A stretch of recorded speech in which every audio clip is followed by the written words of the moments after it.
So, welcome, Felipe Fernández-Armesto, to the Burning Archive Thank you podcast. very much. Thank you very much for having me. I guess you're one of the world's most distinguished historians Sorry, of the sorry, world. are you still talking to me? You're too modest, too modest. I, and I've been reading your work for, I don't know, 20, 25 years, so I'm very familiar with your work. But I guess for listeners and viewers, Old enough. sorry? You don't look old enough. You don't look old enough. Yeah, that's very flattering of you. But for listeners and viewers, I wonder if you could just give us a quick snapshot of what your kind of perspective on world history is. Well, I try to use the world as a unit of study to see it all at once, as if, looking down from the cosmic crow's nest from the perspective of what I call a galactic observer. And I think that if you try to do that, first of all, you do see connections that would otherwise be invisible, both, what technically people call diachronic and synchronic, or say across time and through time. And you can also see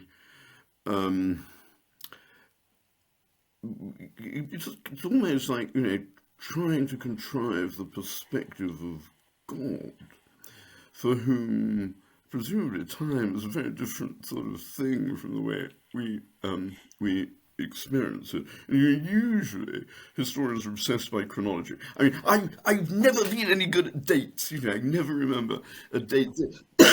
So in a way, I kind of escape from the constraints of chronology by trying to see the world whole.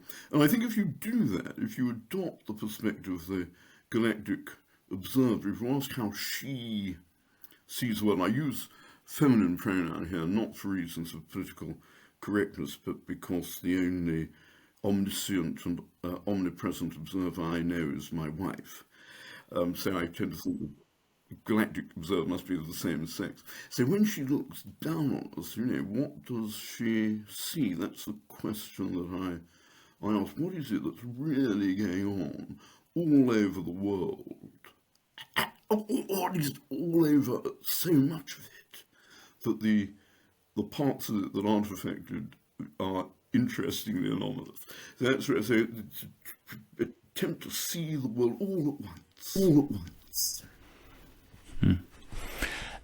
And you've sort of written, I guess, from some unusual perspectives as well. I mean, you've got a Spanish family background, but you have worked and lived in Britain, and you, I guess, live and work in America as well. So you've got three sort of countries there, but you've also kind of brought together cultural history and environmental history and, I guess, perspectives from like traditional history and evolutionary biological sort of history as well.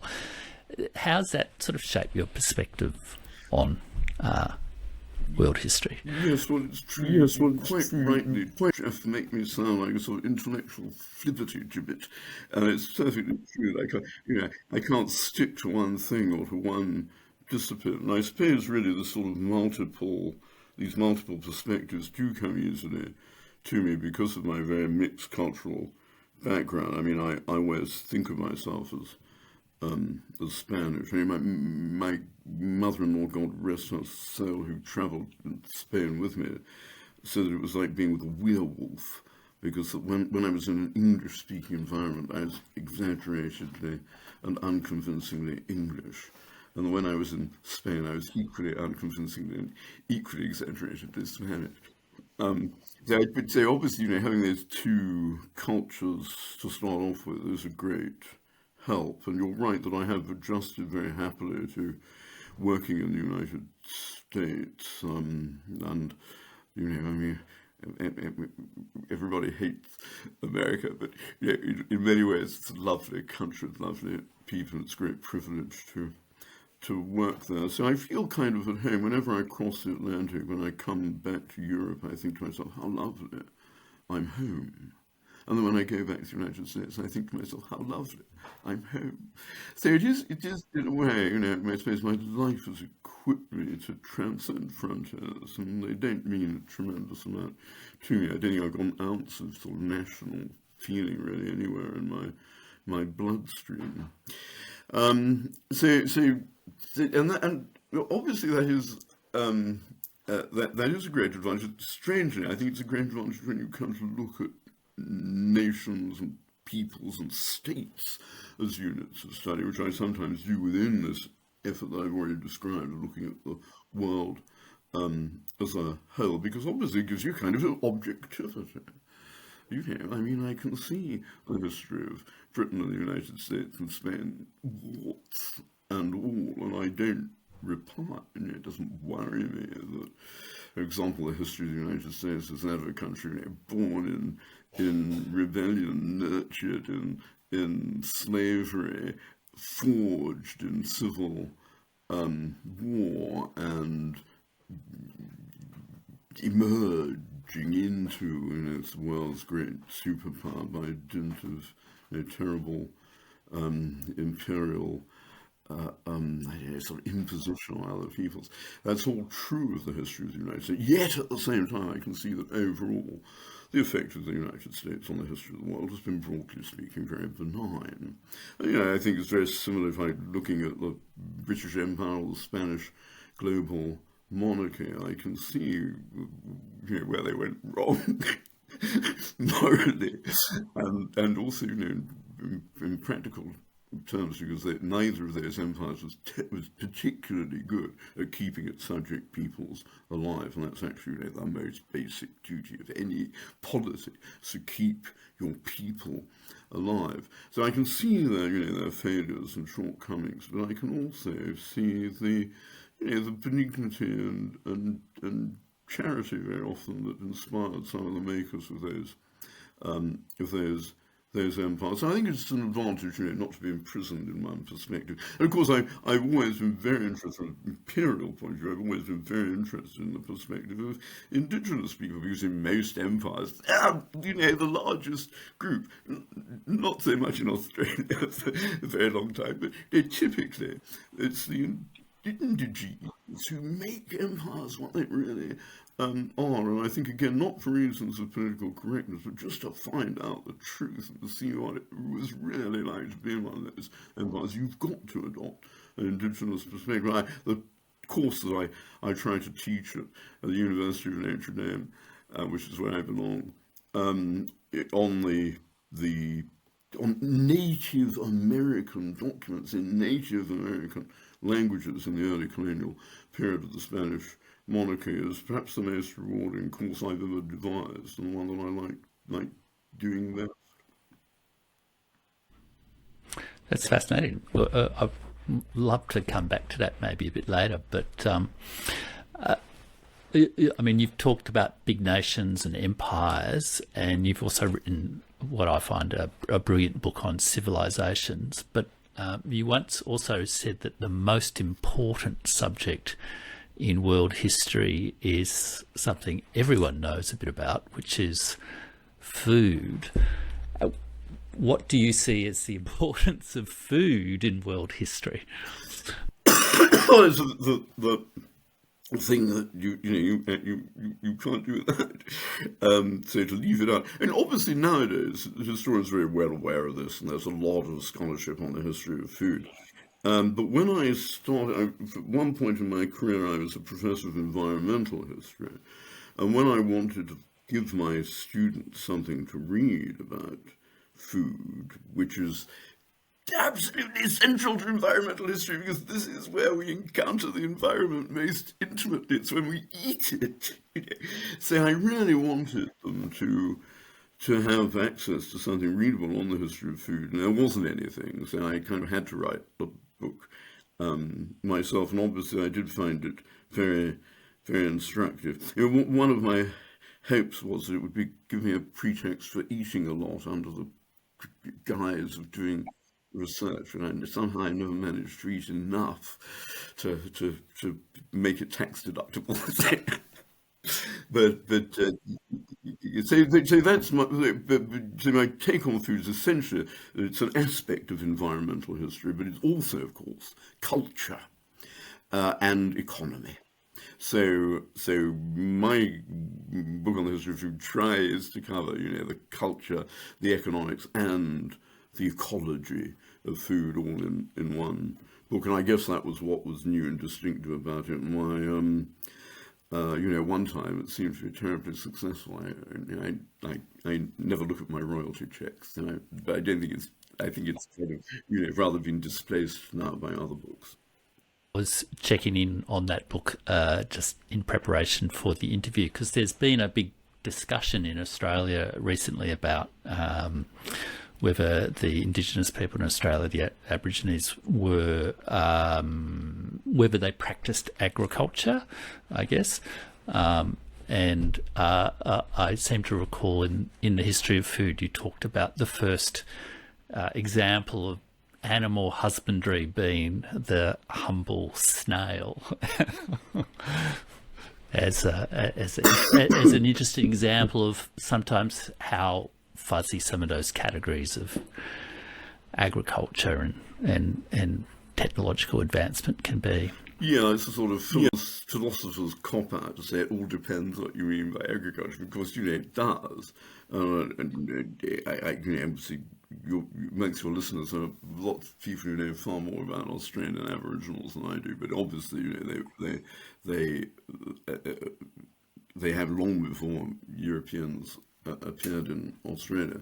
The indigenous people, especially in the sort of Murray-Darling River basin area, did do a lot of planting. There was sort of casual planting, in which you stick a nardoo root, back in the soil after you've eaten the edible part of it. And that is obviously, in a sense, husbandry. It's again, it doesn't necessarily involve tilling the soil, but it does involve selecting food sources for cultivation, because that's what you do when you replant them. And I think it does show that, as you rightly say, the dividing line between sort of pre-agriculture and agriculture is very fuzzy, and that one has to see the history of farming not in terms of sort of when it starts, but how it gradually emerges in a sort of process of co-evolution between our species, and the species that we have developed for our own purposes. Because to me, that's the essence of it. When you get a situation where there are a lot of species that are dependent on human cultivation for their own survival, then you're in a farming society. But of course, many societies, before they get to that point, and many of them perhaps very wisely never do, until you get to that point, you're going to get a lot of forms of cultivation along the way before you get to this situation where you can talk, I think, about sort of farming society or farming civilization. And I guess that goes to your book about civilizations, which was from around about 2000 from memory. But in that book, first of all, you kind of talk about civilizations in the plural rather than, the rise of Western civilization alone sort of thing. And you have a particular viewpoint on civilization, that it's a kind of a process, and it's not progress, it's a process, and particularly it's the process of adapting the environment to human needs.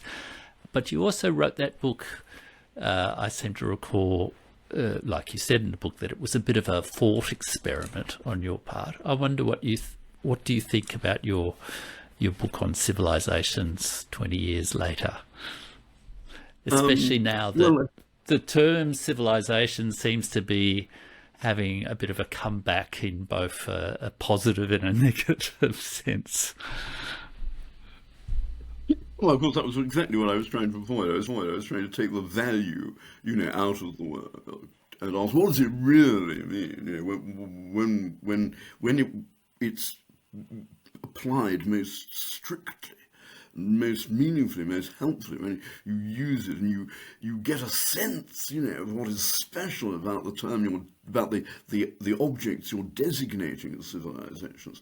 That's what I wanted to try and isolate and identify. So I rather regret it whenever I hear people using the word as a term of value and either saying, that some society is superior to another because it's a civilization, or alternatively saying civilization is terrible. In many ways, if you accept my definition of civilization as a process of the modification of the environment for human purposes, in many ways, it's a very bad thing.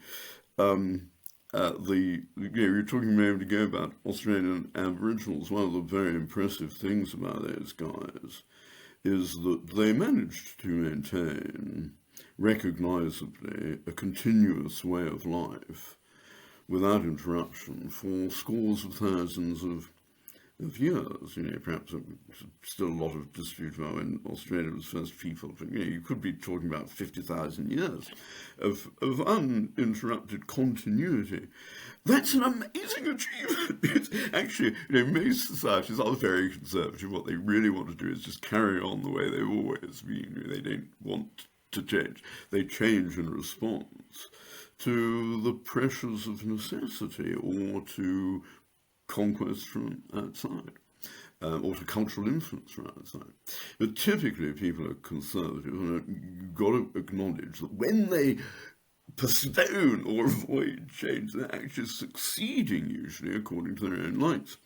Whereas all these other societies that have meddled with the environment have provoked disasters and collapse, and they're all one with Nineveh and Tyre. And in a sense, I'm always saying history is a path picked across the ruins of these over-ambitious societies that have exhausted their own resources. And let's face it, we're well on the way to doing the same ourselves. So to some extent, I think it is proper to be cautionary about civilization, to remind people that it's not always the best plan. It depends what you want. If you want, to have a strenuous, troublesome way of life in which you're always trying to sort of cope with the demands of very sophisticated technologies and so on. Obviously, then civilization is for you. But if you'd rather, stick to your hunting and your gathering and your ancestral rituals and so on, then, for God's sake, try to leave Mother Nature intact. Don't meddle with the environment. Obviously, the distinctive thing in a way about my book was also that I approached the history of the world in that book according to biomes. So, because I was saying to myself, well, really history is about the relationship with the environment. So, instead of thinking in terms of countries and cultures and continents and geographical areas, we should think about biomes. We should ask, how have people responded to the equipment, to the environment that nature has supplied? And, you find that people have certain strategies if they're living in arid deserts and certain strategies if they're living in high mountains and so on. But to me, the great revelation, the thing that I learned from writing the book, was that people can be in pretty much the same environment and will respond to it in startlingly different ways. In other words, environment is not determinant. It shapes, it influences, it conditions the way we behave, but it does not determine the way we behave. So in a way, the message of the book is a message about freedom. In that book, the traditional account of, I guess, the cradles of civilization and the rise of the West, etc., only occurs quite late in the book, and in the context of, I guess, the Atlantic and that sort of story. what do you make of the idea of Western civilization, which I guess in so much, I guess the popular imagination, let's say, is very much still a very deeply entrenched idea. And how do you, like, say, with your students in America, how do you engage with some of the inherited concepts, so to, the popular inherited concepts of the West and the rise of the West? Well, I've no objection, to people being proud of the achievements of their ancestors, and I think it's a very good thing for people to be happy in their own cultures. Indeed, in many ways, that's one of the great blessings of life, as long as that happiness, that comfort, is based on truth, and you've got to, as long as you know that the history of the West has been streaked with blood and darkness. I think it's fine, to be very proud of the positive aspects of it. Because Christianity is really an Oriental religion which has been adopted by the West, but very successfully. And I work at a Catholic university because I'm a Spaniard. I am a Catholic. It's almost inevitable hazard of being a Spaniard is that you're a Catholic, and I'm very delighted with and proud of that identity, which I embrace very, very wholeheartedly. And I think that Christianity has had unfortunately, it hasn't had the effect on the world that it ought to have had, because people don't take enough notice of the message of love and peace. But in as far as you have taken notice of it, it's been a benign influence. So I start from the position that there's lots to celebrate in the history of the West. There's a lot of interest in the fact that we can talk about it at all, that all these different polities and communities have, in a sense, come to share a certain set of assumptions, a certain conception of themselves and of their relationship to the world. But obviously what goes wrong, I think, with the tradition of my discipline, or what has gone wrong with it in the past in this connection, is that people have focused on the West to the exclusion of other, very interesting and important traditions. And when that happens, you're being Westocentric or Eurocentric. I define Eurocentrism or Westocentrism as a focus on the West that is so all-absorbing and exclusive that it omits to do justice to everywhere else. So you ask me what I do with my students. Effectively, I tell them to, yes, it's great, love America, love the West, huddle together with your fellow Westerners to, resist the menace of Mr. Putin or whatever. All that is excellent. But do it in awareness of the truth about your own past and that of other people's as well. I think it's equally deplorable to be like sort of the Islamic Caliphate guys who think that they have all the truth and everybody else is inferior. I think it'd be equally wrong to have been like Genghis Khan, think the Mongols are so great they ought to rule the entire world. Over ambition, over confidence isn't a Western vice. It's a human vice, and I think it's equally deplorable wherever it occurs. And I think people have trouble with that, don't they, to both appreciate history, but yes, also recognise awful lot of bad things have been done by everyone in history over time. Yes, you're right. And sitting comfortably with that. It's very strange that is the case. after all, we are all mixtures of virtues and vices, and if we're honest about ourselves, we may occasionally see something good, make life intolerable if we weren't sometimes pleased with ourselves.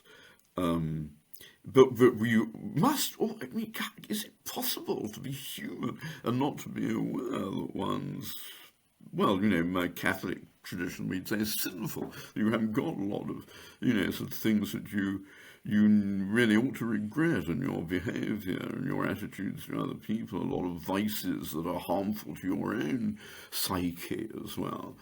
Everybody's like that. And therefore, it's inevitable that every human community and polity should also be like that, because they're all composed of people. And yet, it seems very hard for a lot of us to accept that our own communities' histories are disfigured by vice. And that whatever we've done collectively, or our ancestors did together in collaboration, that is good, can only be understood. You can only understand that goodness if you compare it with the stuff that they got wrong. So why are people resistant to this? I suppose it's because of the pressures of competition. And we think that, if we make concessions to our rivals and competitors, we're weakening our own position.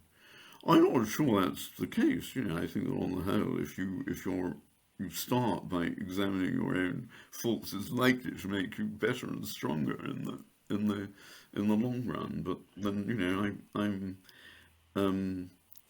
I don't think I'd be very successful if I attempted to go into politics. Yes, well, I spent 30 years as a public servant, so, it's a difficult life, politics.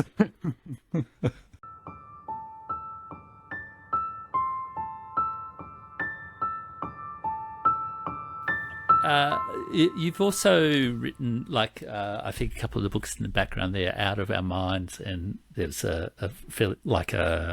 book about ideas as well, and the book A Foot in the River, which talks a lot about, ideas being the driver of history. Like you were saying before, environment's not determinative. There's freedom there. There's a spark of imagination that sets the world ablaze, kind of thing.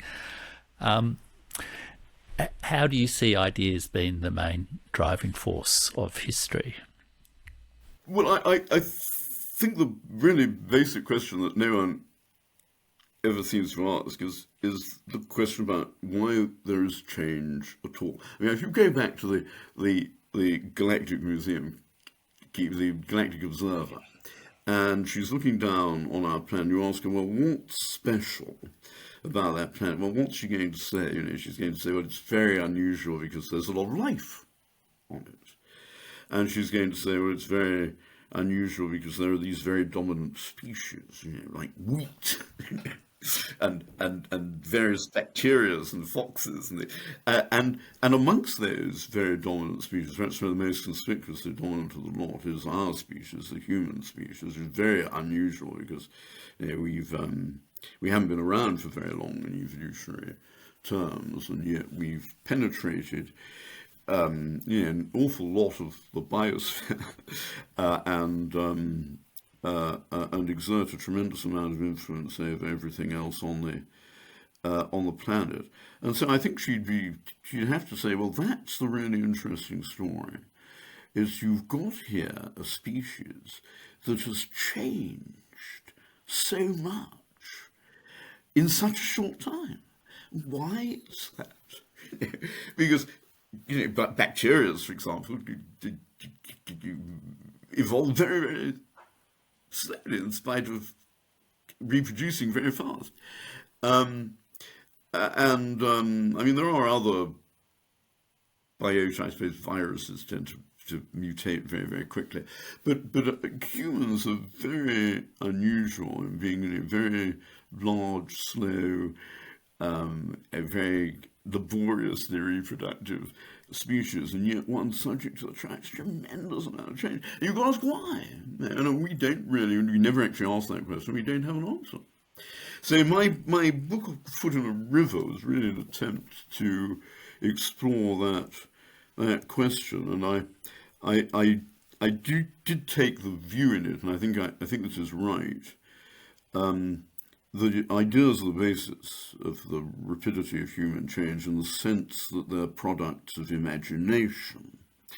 And imagination, I take it as a sort of evolutionary spandrel. I see it as an offshoot of two evolved capacities, evolved faculties that all humans have, and that we share with all species that are engaged in predation. And these are the faculties of anticipation, which is seeing what isn't there yet, and memory, which is seeing what isn't there anymore.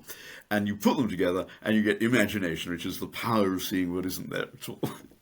And what I suggest is a very crude oversimplification, but what I'm suggesting in the book basically is that we have this evolved capacity, and the way we use it is that we look at the world the way it is, and we see it differently. We see a different world, which doesn't exist, and we then start tinkering with what we've got in order to produce the stuff that we've imagined. I think that's the basic.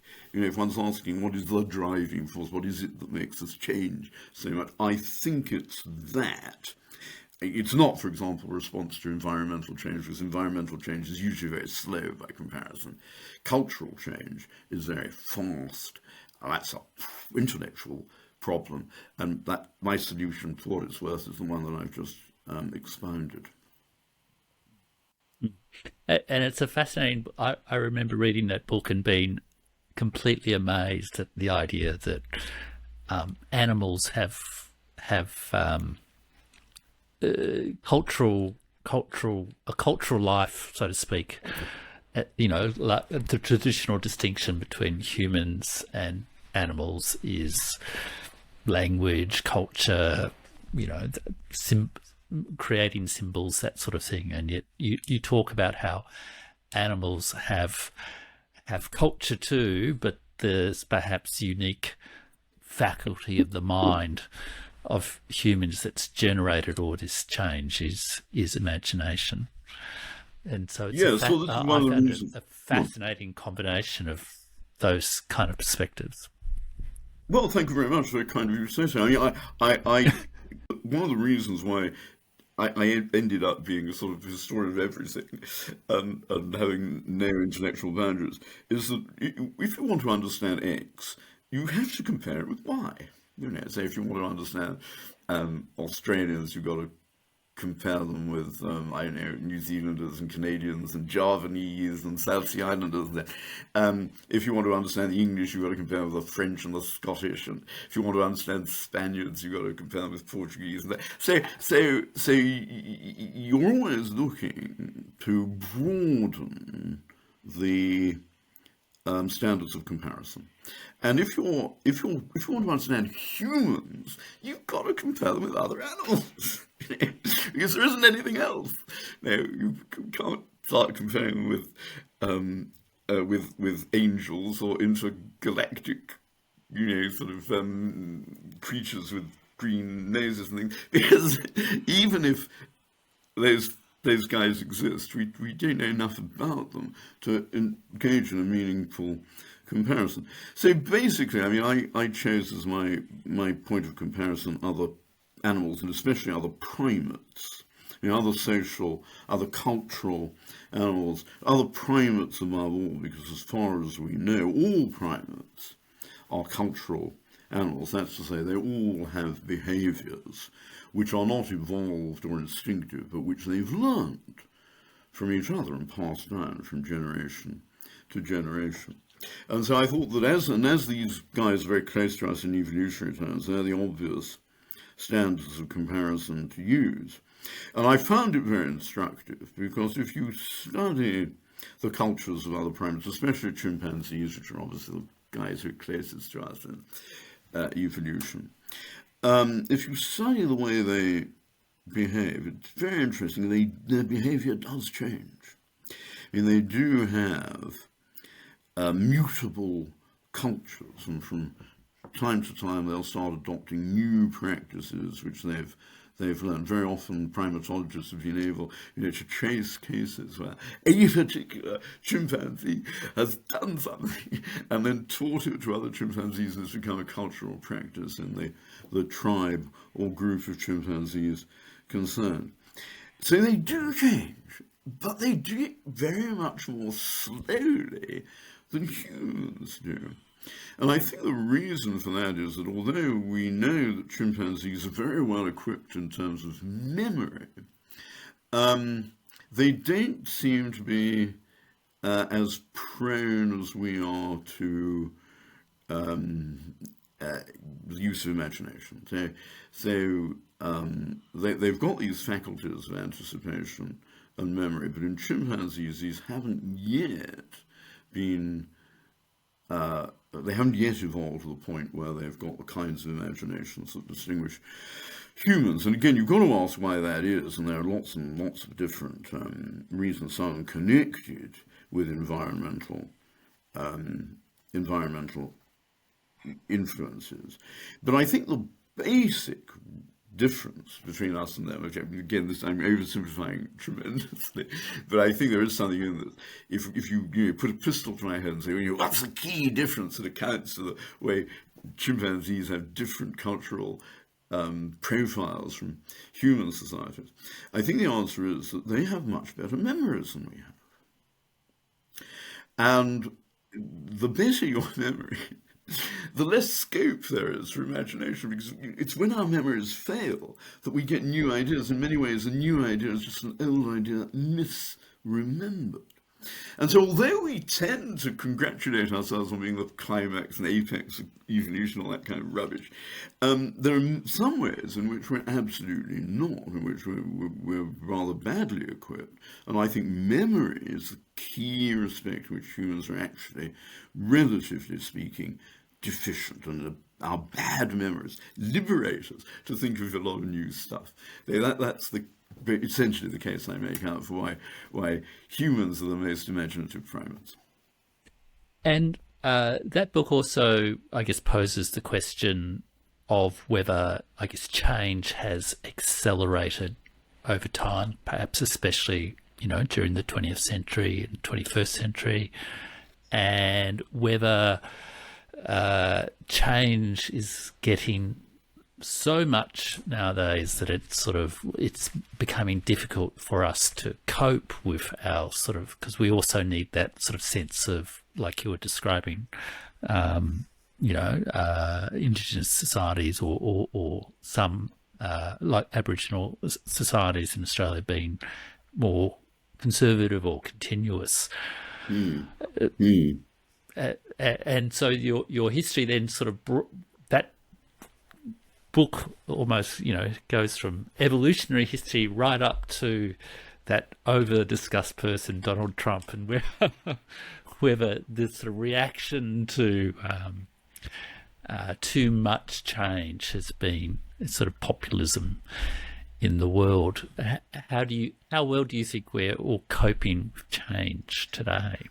Yes, I think both of those things, you're quite right. I think that change has accelerated and is accelerating. We live in the most mutable world that anybody has ever experienced, as far as we know. And I think that part of the effects of that they are very unsettling and conducive to the resurgence of conservatism.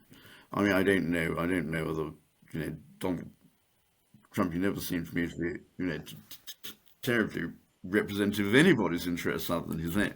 But clearly a lot of people responded to him because they thought that his policies would protect them from the threats to their own identities and their own cultures that the pace of change in the modern world represents.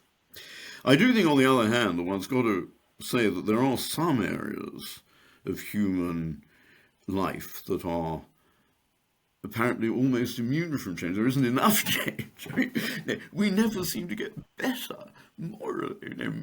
Morally, our history has been one of stasis. We still have exactly the same virtues and vices, as far as we can tell, as our earliest, Homo sapiens, ancestors perhaps even earlier than that had. In the case of the emergence of Homo sapiens, that's about 200,000 years ago. So something which doesn't change measurably over 200,000 years is very unusual in a human context. I think our wisdom, our intelligence never seems to change. We're just as dumb as ever we were. We manipulate a lot more information, but we don't seem to be able to do anything with it that is significantly different, and certainly not significantly better from what our ancestors did with the information available to them. So our wisdom, which I understand is the ability to process information in a rational and beneficial manner, that doesn't really seem to have changed. And if only it did, if only we could get better morally, or if only we could get cleverer, then we would be better able to cope with all the other kinds of changes. The obvious examples are that technologically, change has been phenomenal in recent times, but all it's done is multiply our power to do evil. Or at least, sorry, it's not true, it's all it's done, but that's been one of its main effects, and we don't have a way of controlling that. That's one of the reasons why the whole world is jittery at the moment. And another very good example is art. Our Paleolithic ancestors painted pretty much, the same sorts of pictures and did the same sorts of sculptures for thousands and thousands of years without very significant changes. They stuck, to what they knew and what they liked. And nowadays we have, different artistic ism, every fortnight or every hour. And it's very difficult to keep up with this. Fashion, obviously, is something which changes with bewildering rapidity. I mean, I opted out in my teens, and I've just worn the same clothes ever since. I'm beginning to look a bit shabby now. So you put all these changes together, and obviously, the very big cultural changes, demographic changes in the distribution of world population, changes in the distribution of power, the rise of potential new superpowers complicating the political shape of the world, and I suppose the set of changes which seems to be of most concern to most people, at least most intellectuals, which is environmental changes. It's suffering the most rapid global climate changes, and the mutability of microbes seems to be out of control as well. We just had the COVID crisis, for example. So you put together all these different kinds of change, and they're very menacing to people. In the case of environmental and microbial and to some extent political changes, these are literally, life-threatening. And the other changes, the social, the economic, cultural changes, are threatening to cultures, to the ways of life that people are emotionally invested in. And therefore, I think, it's not surprising that a period like ours of very rapid change is also a period of terrible fear. Sort of paradoxical, isn't it? People think, well, it must have been terribly frightening to be a caveman, have all this sort of saber-toothed tigers slavering at the mouth of your cave. The opposite seems to be the truth. Those guys are far more secure than we are today. And one of the ways in which we can measure these changes, of course, is in the sort of global mental health crisis. We're very proud of the progress that we think we've made in medicine. Our mental health is certainly worse than it's probably ever been in the past. So I think we do need new strategies, new ways of coping with change. I'm afraid I don't know where they're going to come from.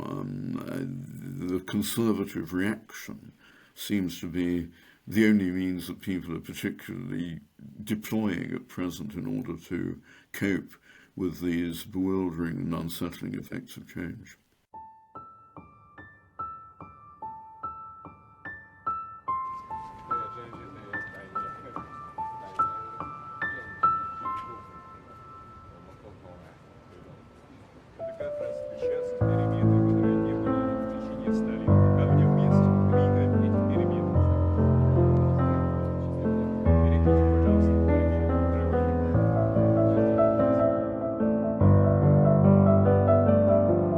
When Xi Jinping visited Moscow earlier this year, he, in front of the cameras, turned to Vladimir Putin and said that the world has seen changes it has not seen for 100 years, and we are leading those changes, I guess referring to a shift from America, Anglo-America.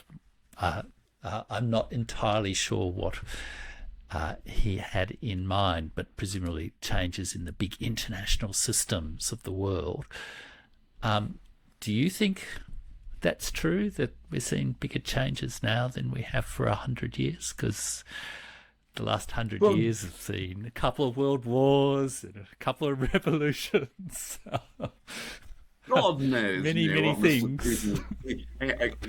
Every political commentator in the world is being very lavishly rewarded in order to try to read that guy's mind, and you look into it, and it just seems to be a sort of quaking bog.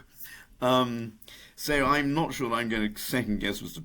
Putin, but what I think he had in mind was he was thinking of the Russian Revolution, and what he really meant was that in the last 100 years, Russia hasn't exercised the influence in the world that she exercised at the moment of the Russian Revolution, which did have sort of convulsive, seismic ripple effects over much of the world. Was a tremendous encouragement to revolutionaries everywhere. And direct, had sort of direct domino effect. There were a lot of comparable revolutions in the immediate aftermath of the Russian Revolution in Europe, although they were all at that stage pretty much repressed. And if you look back to that period, there were a lot of people looking around the world. Spengler, read this great work, The Decline of the West, which he, in many ways, was a representative. He saw what was happening in Russia as the model for the future. Lenin, explicitly advocated it as the model for the future of the world. And a lot of people thought that was probably true, probably valid. It didn't happen, and gradually the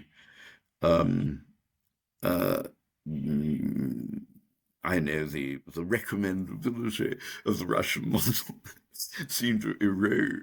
People sort of found out what was happening under Stalinism. They became a little bit less follow Russian model or accept this Russian influence. And I think Mr. Putin has always rather regretted that. He's always thought that Russia ought to be the model for the world, as the nationalists often do about their own countries. And so when he says we're going back to something which hasn't happened for 100 years, I think he's hoping for a restoration of Russian power and influence in the world. I suppose it's probably not going to happen. And the future lies, it seems, much more with China, and perhaps the geopolitics are going to be changed in the future also very much by India and Brazil. To a very great extent, I think the likelihood of restoration of major Russian influence in the world is probably very small. The big question is whether the abiding influence of the United States is going to survive the rise of China and India. And I think to a great degree that will depend on how realistic my fellow residents of the United States are in making the necessary adjustments. They've become terribly used over the last 100 years to looking down on everybody and just sort of accepting this sort of almost God-given manifest destiny of being the major influence on the rest of the world. But these periods of hegemony don't typically last for very long, and clearly that of the United States is coming to, if it hasn't already come to an end. And Americans need to adjust to that, and they need to have a more collaborative attitude to other countries, and especially to their own neighbours. Reason why America became the sort of world's great superpower is that in the period of the rise of the United States to that status in the 19th and very early 20th centuries, they had this enormous country with an enormous amount of resources to exploit. That's no longer the case. They pretty much come to the end of what they can do with their own resources, and in the hemisphere, all the sort of new resources are in the sands of Canada and the under the ice of the Arctic, and Chilean and Argentinian, Antarctic, and Amazonia. So Americans, if they want to continue to be the world hegemon, I think have got to adjust. They've got to do it in collaboration with other countries, especially countries in their own hemisphere. And they also, I think, got to face the fact that they can't be the unique superpower any longer. They've got to treat China with prudence and an attitude of negotiation amongst equals. And I guess that I'm saying all that with regret, because we don't like the Chinese regime, but you've got to be realistic. And I think one of the big mistakes, for example, that Western democracies made in the 1930s was to alienate Germany and Japan simultaneously.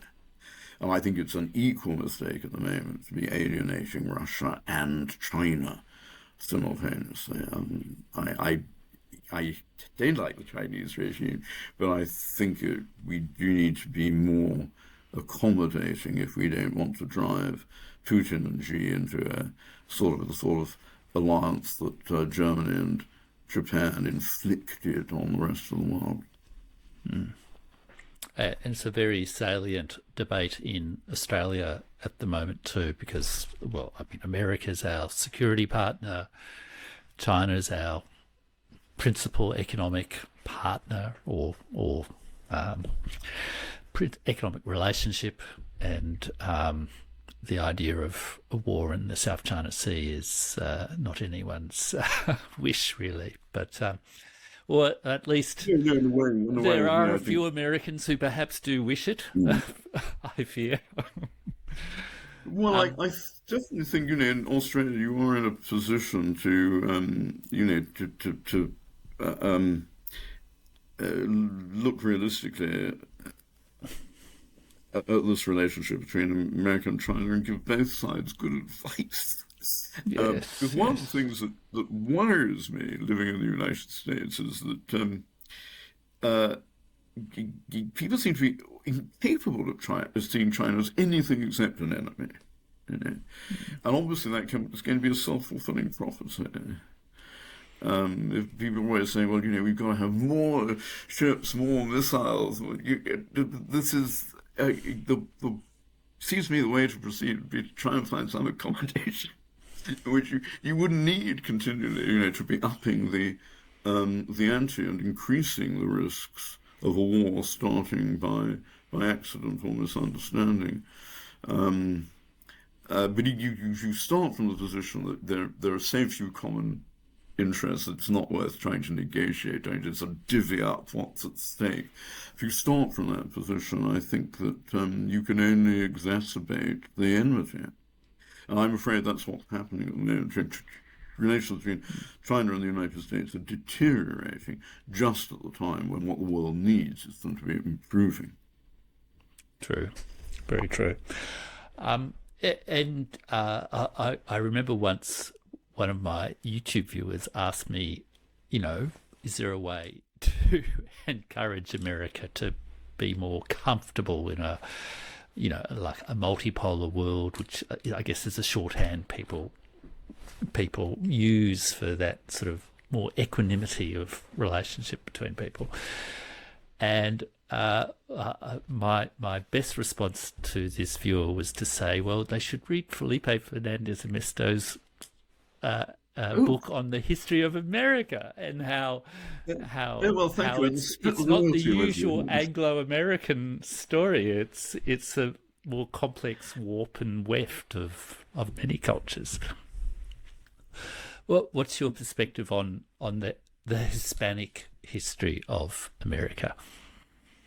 Yes, well, I was trumpeting my objectivity because this is a case where it's more sort of subjectivity of my posture as a Hispanic in the United States that does make me see the history of the country somewhat differently from some of my WASP Anglo-Saxon Yes. Protestant friends.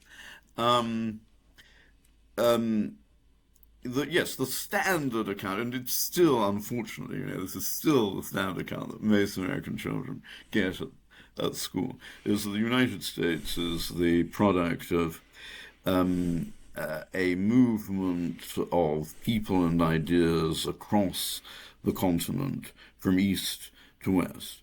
And that these ideas fundamentally came from Britain and from a Protestant intellectual tradition, which is usually, if you've got a sufficiently intellectual teacher, he or she will tell you it's the ideas of John Locke were the starting point of, or the ideas of John Locke distilled from the 17th century English debate about civil liberties and English civil wars of the 17th century. Those ideas are the bedrock of the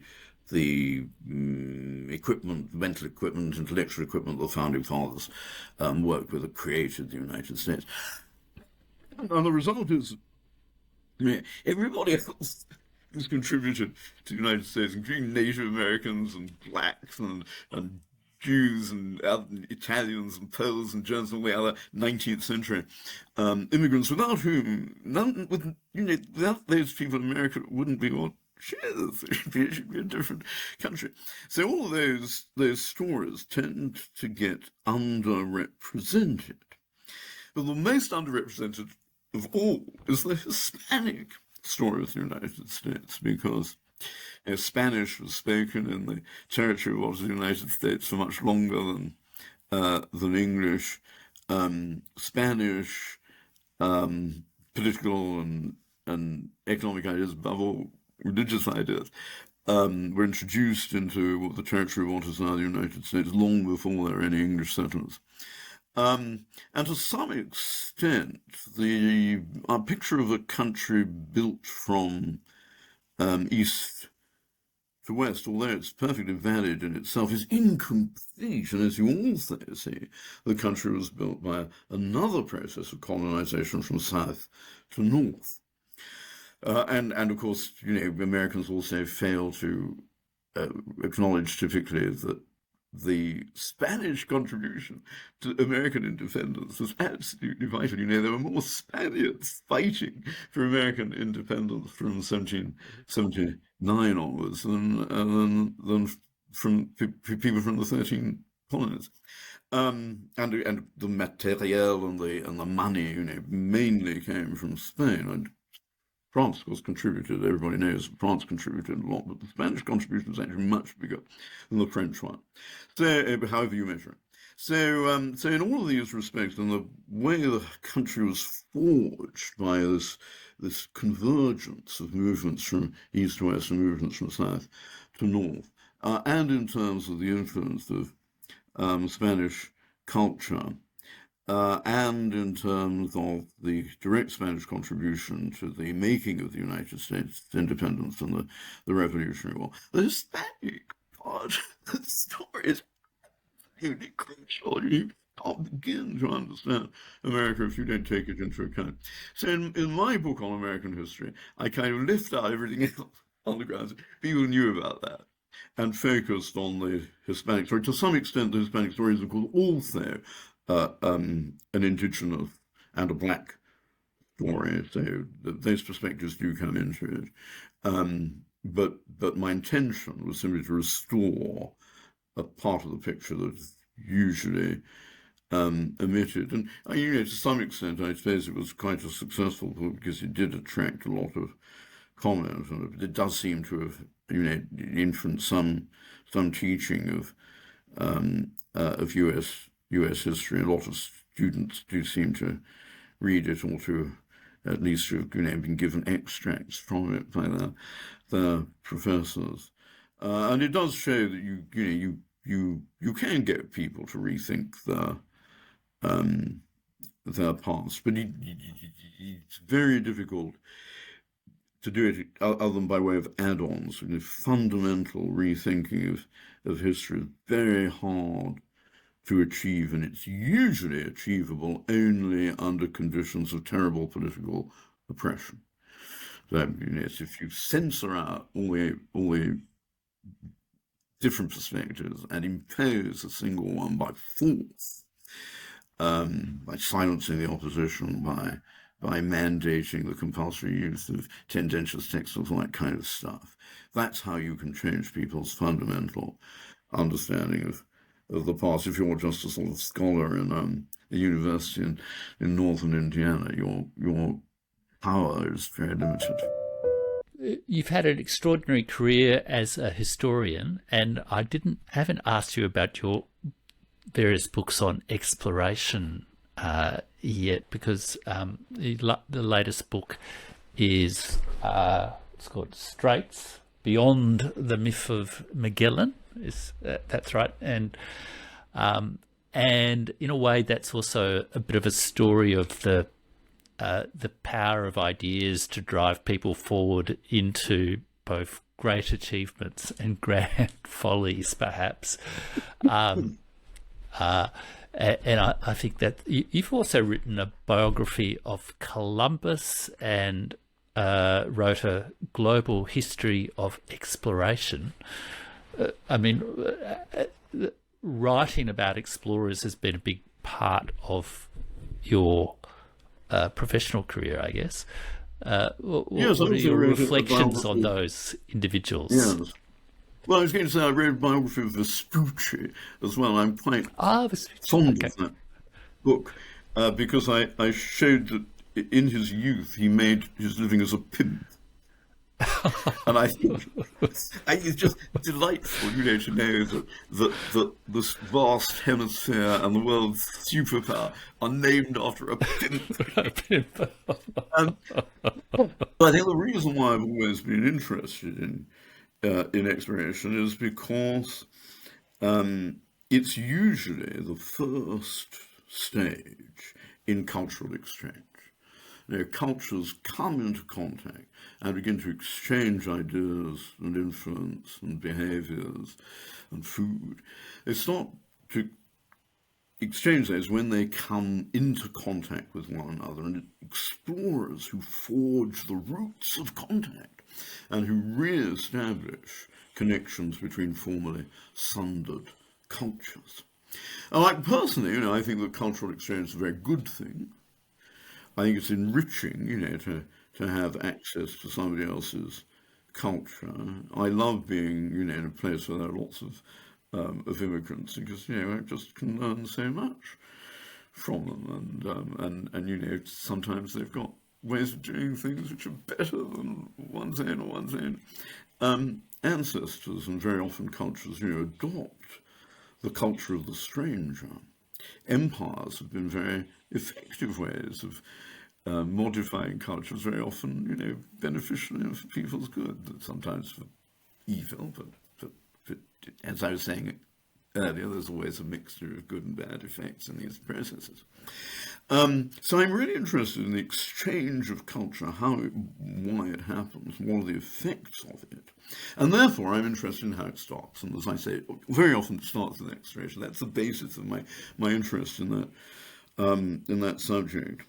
The book on Magellan is, in a way, a sort of reversion to a sort of more traditional kind of historical writing. It's a very humanistic book in which I take all the text, all the evidence is really textual evidence. I take it all into under advisement, and I study it with the humanist techniques of critical textual scholarship in order to try and see what the sources really say and what was in Magellan's mind. And with Magellan, it's a rather difficult job because, unlike Columbus and Vespucci, who sort of wore their hearts on their sleeves and they generated a huge amount of sort of autobiographical material, which they talk about themselves, they were both terrible egotists. And Magellan, although he was a tissue of horrible vices, wasn't particularly egotistical. He didn't write very much about himself, so it's a more difficult job teasing from the documents a sense of what he was like and what he was really trying to do. And I kind of, the result of this process is that I ended up thinking, and I hope showing, that everything that every educated person thinks about Magellan is wrong. And he was a completely different guy from the way he has been traditionally depicted. And as dead white European males go, he was actually one of the worst.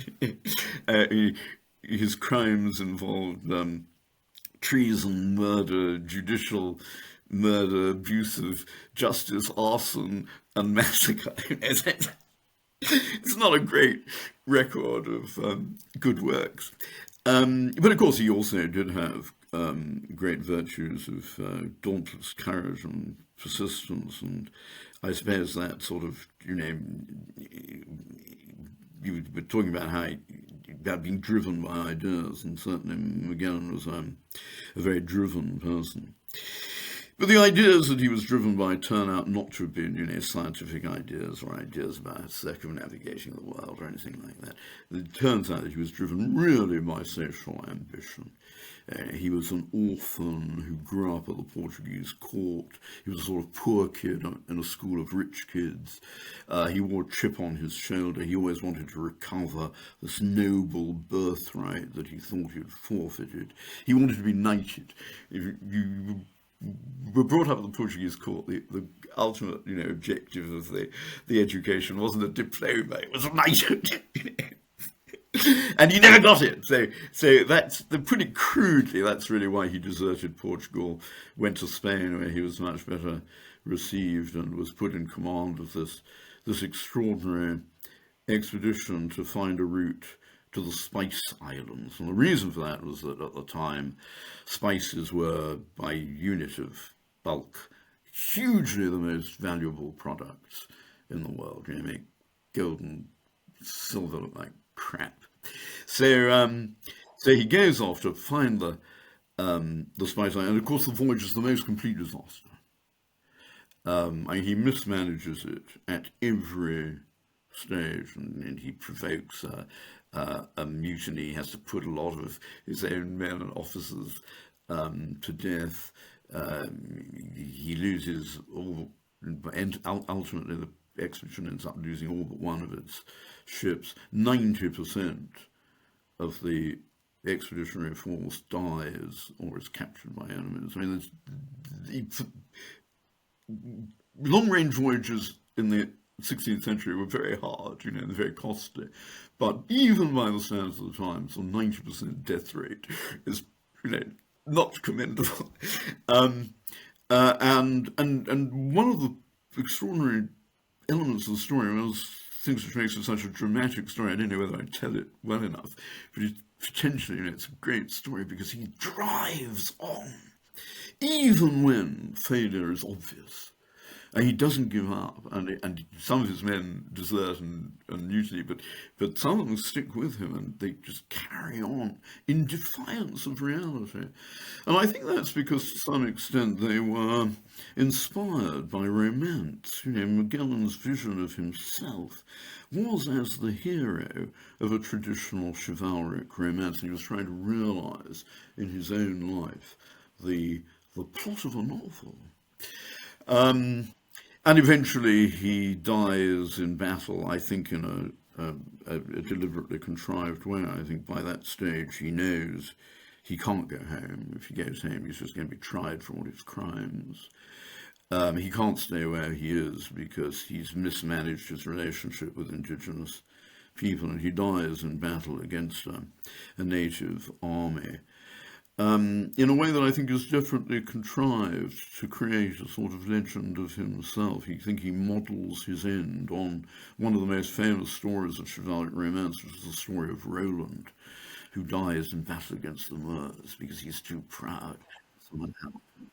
So it's a very suitably a literary and literally almost a tragic end because he is the victim of his own hubris. And so that's the story I tell, and the kind of, I don't know, sort of intellectual, dimensional intellectual interest which arises from it, and which I think helped to inspire me to write about Magellan, is that you end up wondering, so how is it that this guy, of all those dead white male explorers, is still venerated and esteemed? His statues are still standing. Nobody's traducing his reputation. Nobody's besmirching his fame. Nobody's tearing down his monuments. Nobody's accusing him of being the evil guy that he actually really rather was.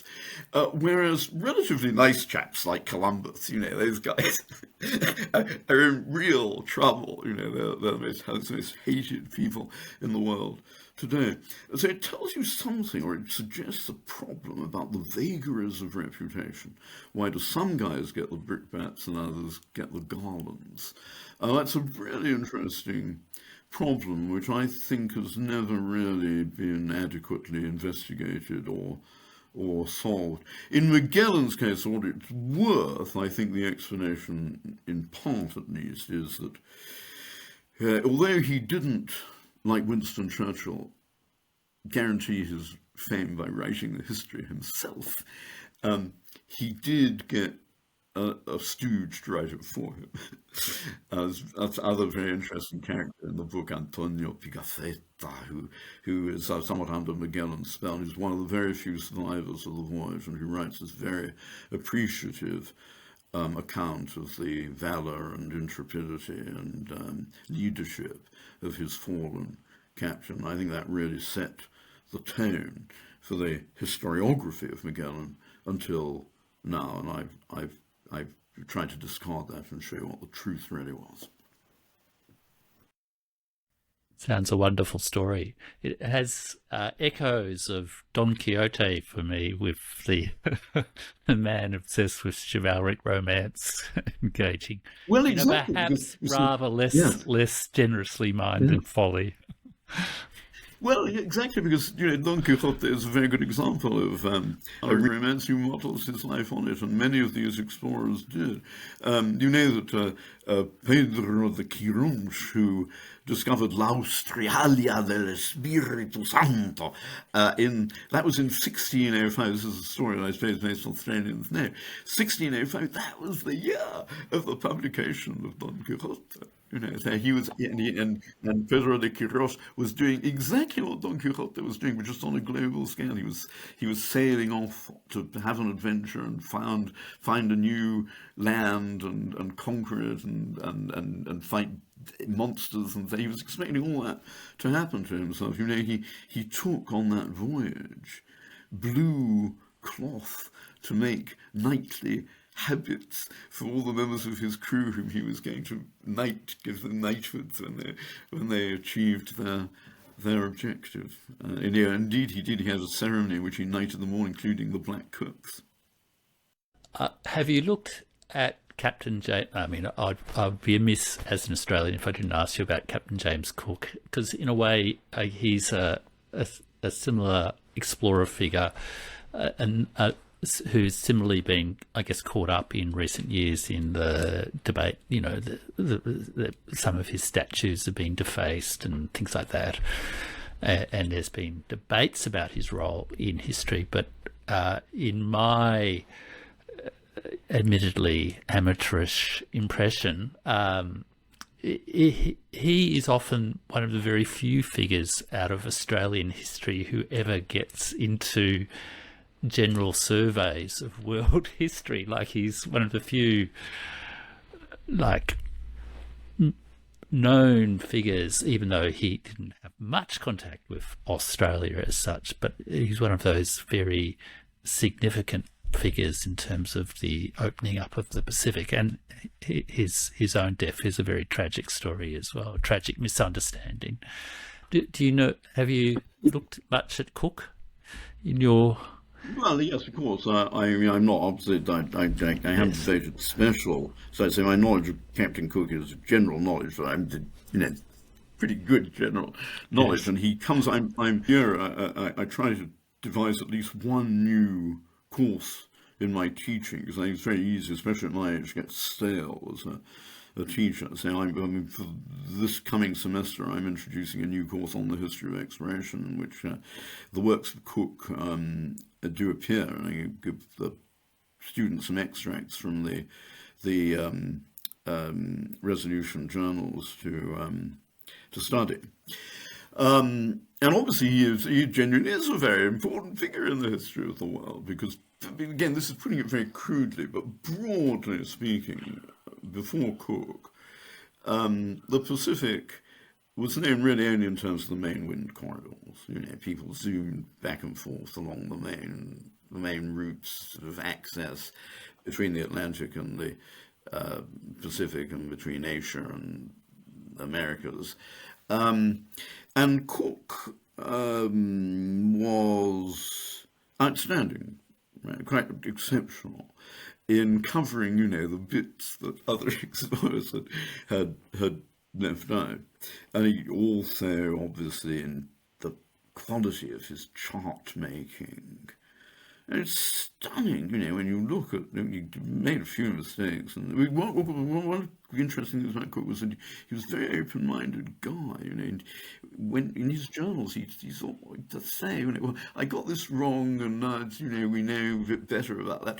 And I think you've just got to admire him for that alone. But the accuracy of his chart is absolutely stupendous. When you think that he was crawling along the hide of the planet, with what by today's standards are very rudimentary instruments, and he gets the chart making so accurate that you almost look at a satellite image, and it's stunning that he was able to do that. And of course there are lots of great explorers and great chart makers in that period, but I think if there were a prize, for the best chart making, Cook would get it. And obviously, he does things like just demonstrates that the if there is a southern continent, it must be, below the ice line. So, and he also, pretty much shows that the existing theories of where a northwest passage might be located between the Pacific and the Atlantic, those are wrong. And he is a great example of scientific exploration, because what motivated Cook was scientific curiosity. It's really remarkable. He wasn't a person of great social ambition like Magellan or Columbus or Vespucci. He really was in it to satisfy his curiosity, and he turned it into a sort of adventurous exploit. He said, my ambition is not only to go where man has not gone before, but to go as far as it is possible to go. So he has got a sort of heroic notion of what he's doing, but it is scientifically inspired. He's never really seeking the social rewards of ambition that Vespucci and Columbus and Magellan and guys like that were after. So Cook is a worthily commemorated figure. And to besmirch his or anybody else's statue because you don't like them, or because you think you don't like them, or because you think you don't like what other people did after them, it's mad! It's the height of folly to waste emotion and ambition where it can do no possible good. No. And defacing statues, to me, that's censoring the historical record. And instead of doing that, if you think there are too many monuments to Cook, put up monuments to your own heroes, and we'll all celebrate them, and see what was good and bad about them. But this mania for tearing down other people's monuments is a form of folly and cruelty that I find very hard to condone. Because if you do that, if you say, well, I'm so offended by your monument that I can tear your monument down, you're creating a hierarchy of resentment. You're saying, I'm better than you, my resentment is worth more than your commemoration. Where's the equity? Where's the generosity? Where's the fairness and justice in that? And especially in Cook's case too, because he was, as you said, open-minded, and there was that extraordinary, I guess, cultural exchange between him and the Polynesian navigator, whose name I'm not quite remembering, Tuapai or something like that. But yes, Tuapai. Yes, and but it does go back to that issue of how comfortable people feel with the good and the bad, I guess, in the past, doesn't it? But yes, the statue tearing down is something which is a bit dreadful. And I mean, in recent years in America, I seem to recall Cervantes' statue was torn down, which was rather unfortunate, since he himself at one point was a slave. But there we go. Yes, it's really very difficult to make Cervantes responsible for anything that happened in Spanish politics. He was very briefly employed as a tax collector, and he collected money that helped to pay for the Armada against England in 1588. But poor Cervantes, what he really wanted was to, have a state job that he was paid, that he had an income and said he could write, in peace, and that, which of course many people in the church and the bureaucracy in Spain did to some extent. The church was out relief for authors. But he never really succeeded in doing that. So it is ironic that he should get the blame for political decisions that he had absolutely nothing to do with. And of course it's also, the case that poor old St. Junipero Serra, who was an exemplary missionary who absolutely loved indigenous people and did his very best to protect them from exploitation by secular abusers. He's also had his statues torn down, and they've renamed places on the campus of Stanford University in order to obliterate his memory. But I just think that even if these commemorated individuals weren't worthy, even if they weren't great, and if they weren't people who've done a lot of good, you should still respect their monuments, because they are part of your own history. And if you start, tearing down the records of your own past, you're going to end up with a very distorted understanding of it, because you're not going to have access to the information that you formerly had at your disposal. I don't want to waste time going on and on about this, but I mean, obviously I'm a Catholic, a Spaniard, and when I'm working at the University of Notre Dame's London satellite campus, every day my walk to work takes me past a statue of King William III, who persecuted Catholics and abrogated religious toleration for Catholics. And I pass a statue of Oliver Cromwell, who massacred them.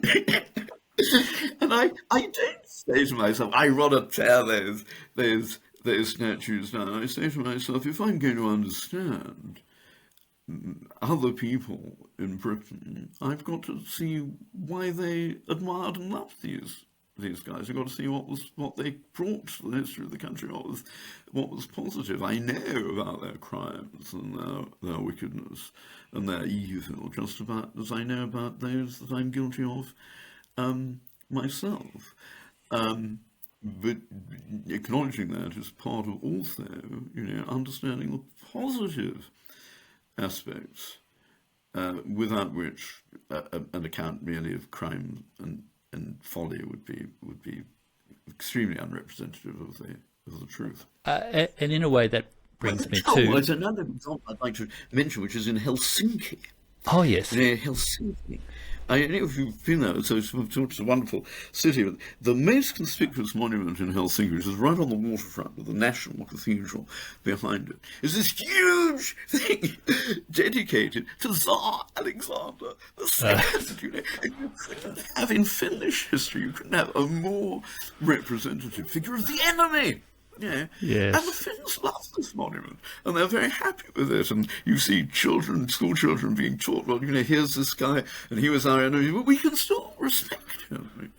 And that seems to me to be the right way to go about the, rehabilitation of hated aspects of your past. Take the truth of it on board.